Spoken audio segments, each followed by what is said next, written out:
if you're not attending uni and you came here under a student visa, what are you doing? Like, what are you doing? What are you doing? So you came here to study. You're not studying. So what are you doing? Hey friends, welcome to my channel.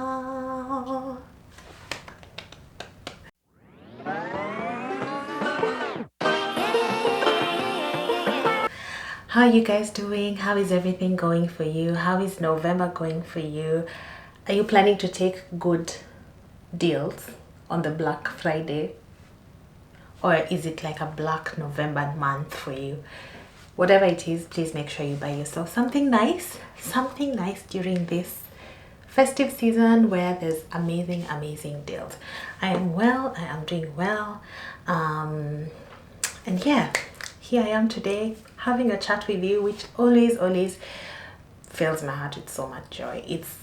It's interesting because, to be honest, I'm just looking at a camera, but I feel like I'm talking to so many people and it just warms my heart in such a nice way. I don't know if you'll ever get it, but yeah, it does something for me. It lifts my spirit. So I have been studying for a while and I am slowly coming towards the end of my time as a student abroad. And before you ask me what my plan is, what next, what I'm hoping to do or anything of that sort, I just thought I should share some of the things that have helped me survive living abroad as a student, and hopefully they will also help you survive or go through whatever phase you're going through, whether you haven't started the application, whether you're having second thoughts about living abroad, whatever it is. I hope this helps you. So without further ado, let's get started on tips or things to do to help you survive living abroad as a student. This is my own personal experience, so I'm not going to talk about living abroad as an expatriate or something like that. Some things may apply to other people. For example, if you've moved here and you're living with, like, you're a partner to a student and stuff like that. So yeah, I hope you pick what works and add yours as well in the comment section below. If you're new here, my name is Lisa. Thank you so much for joining, and you haven't subscribed. What are you waiting for? What are you waiting for? I just don't get it. I don't get it. Anyway, the first thing I would say on how to survive living abroad is on accommodation and housing. It is very important for you to do your research and find accommodation that works for you, because I mean, living abroad as a student is not easy. So you need somewhere that you can easily go at the end of the day or whatever time, study, a quiet environment, something affordable, because if you're like me, you're gonna have to pay school fees for yourself. So you need to factor that in and make sure that you're finding somewhere that is very affordable for you. Another thing I would add is understand the rental agreements. If you're like me, who's moved from a place where basically you just go look at a house, like it, and sign an agreement and move in, and then you come here and you have to apply for housing like you're applying for a job, where you actually need references, where you need your bank statement. Try and understand what goes into this. There are different sites that you can use to find housing. It depends on the kind of accommodation you're looking for. Do you want to share a house with someone? Do you want to rent your own space? Are you renting a 1-bedroom, 2-bedroom, studio apartment?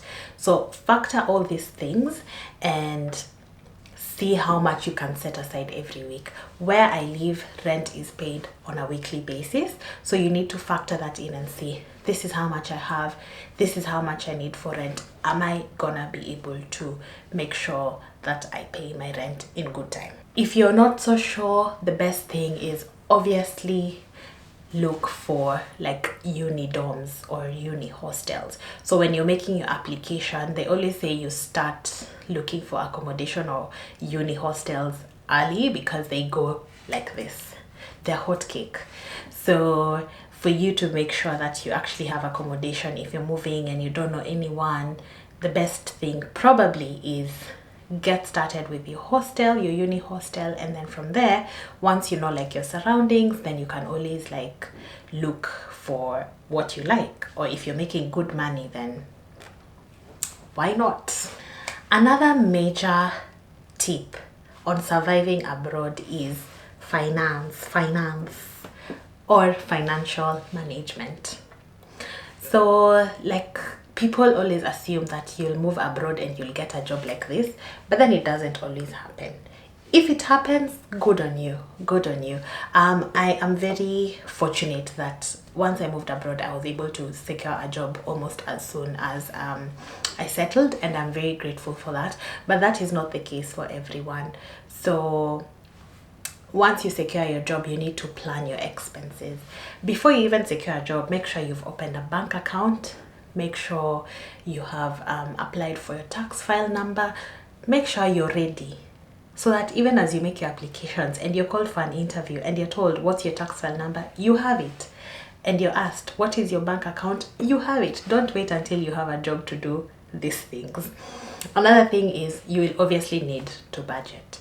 So if you're paid, some jobs pay weekly, some jobs pay fortnightly, so it just depends. Some jobs I guess pay daily, so it just depends on what you get.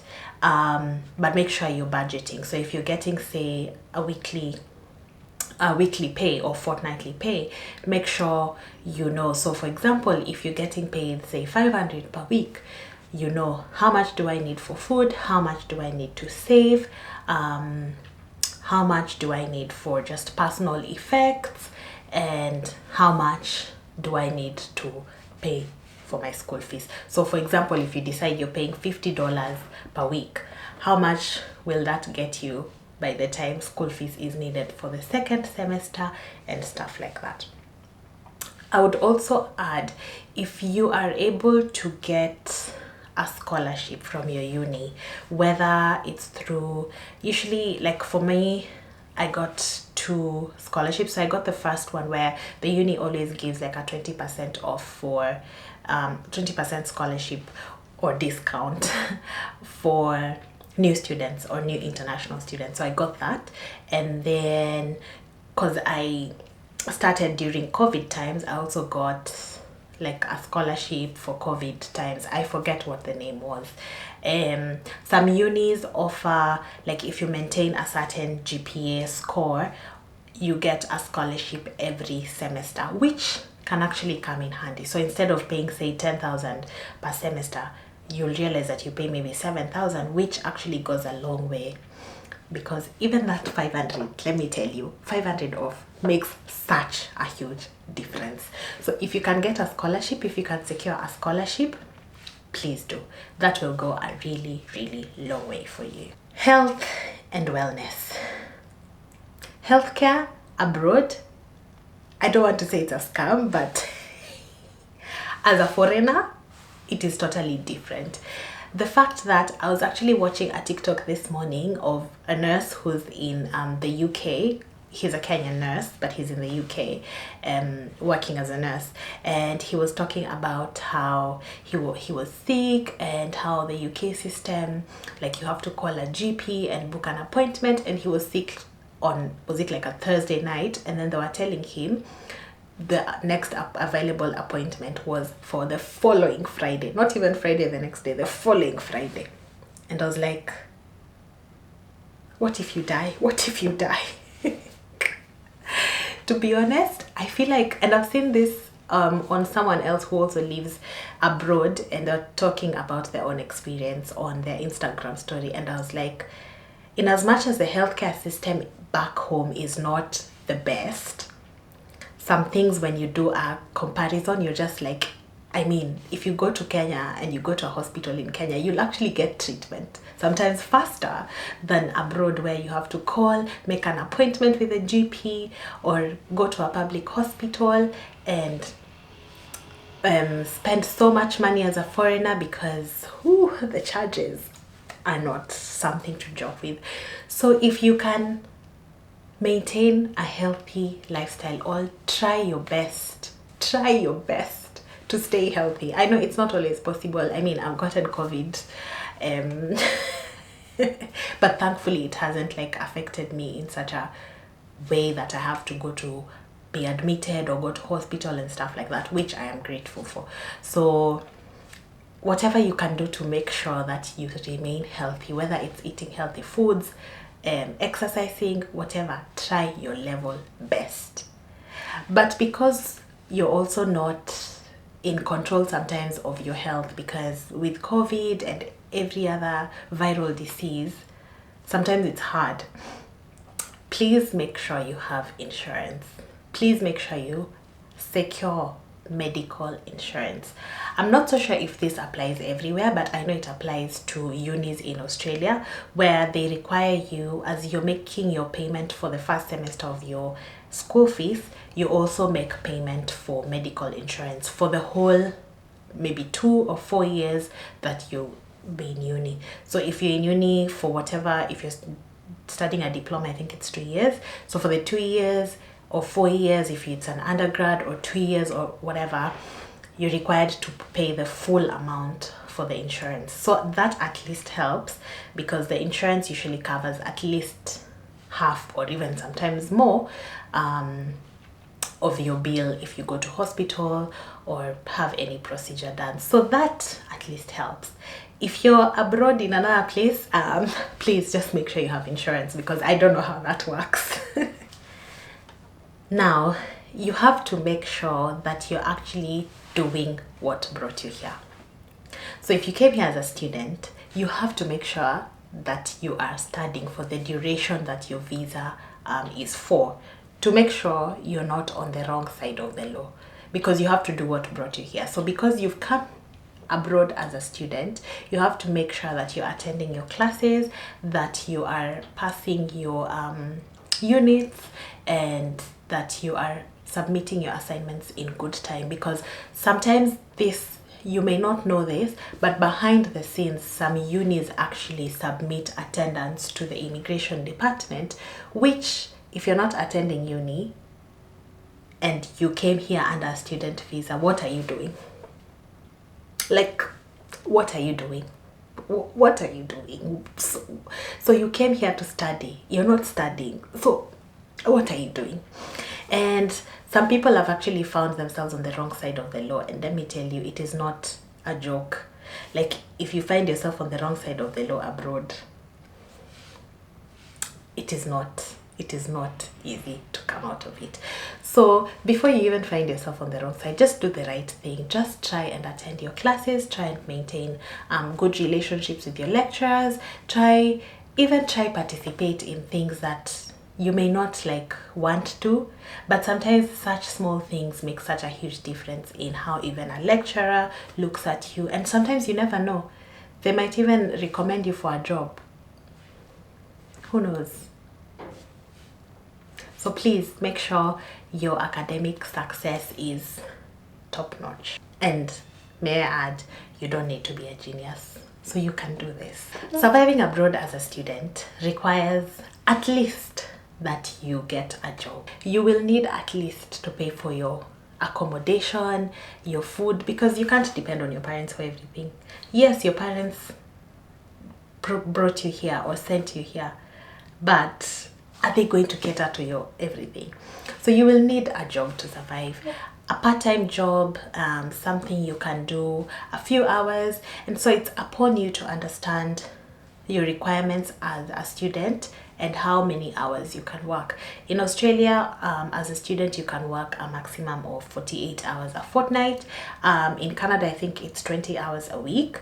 It just varies in different places. So make sure you abide by the law on that as well. And just try your level best to find a job. I know sometimes it's not easy to find a job, because sometimes you're like, I don't want to be a cleaner, I don't want to be a support worker, I don't want to be this and this. Sometimes you're very choosy, but think about this. You will need a job to survive. So whatever job you're good at, whatever job you're able to get, it will help you go a long way. You'll also need to balance studying and working. So make sure you're not dropping the ball on anything. My last point on surviving living abroad as a student has to be maintaining and staying positive. There are many challenges that you will have to overcome. There are many challenges that will come your way. There are many emotions you will feel through this ride called student life abroad. But it's your attitude that will actually determine how successful you are, whether in your studies, in your life, even in your life after your studies. And yeah, so try to stay positive. If that means you have to call your friends and family back home, if that means you have to read motivational quotes, if that means you have to seek probably help from student advisors in your uni, if that means talking to other students who have gone through living abroad and sharing challenges, whatever it may be, try and maintain a positive attitude. It's gonna be tiring, it's gonna be tough, but it is not impossible to survive living abroad as a student. People have done it before you. I am about done, and so you will also do it. Thank you so much for watching. Thank you so much for being with me on this journey. If you haven't subscribed, please subscribe, and as usual, I will see you in my next one. Bye.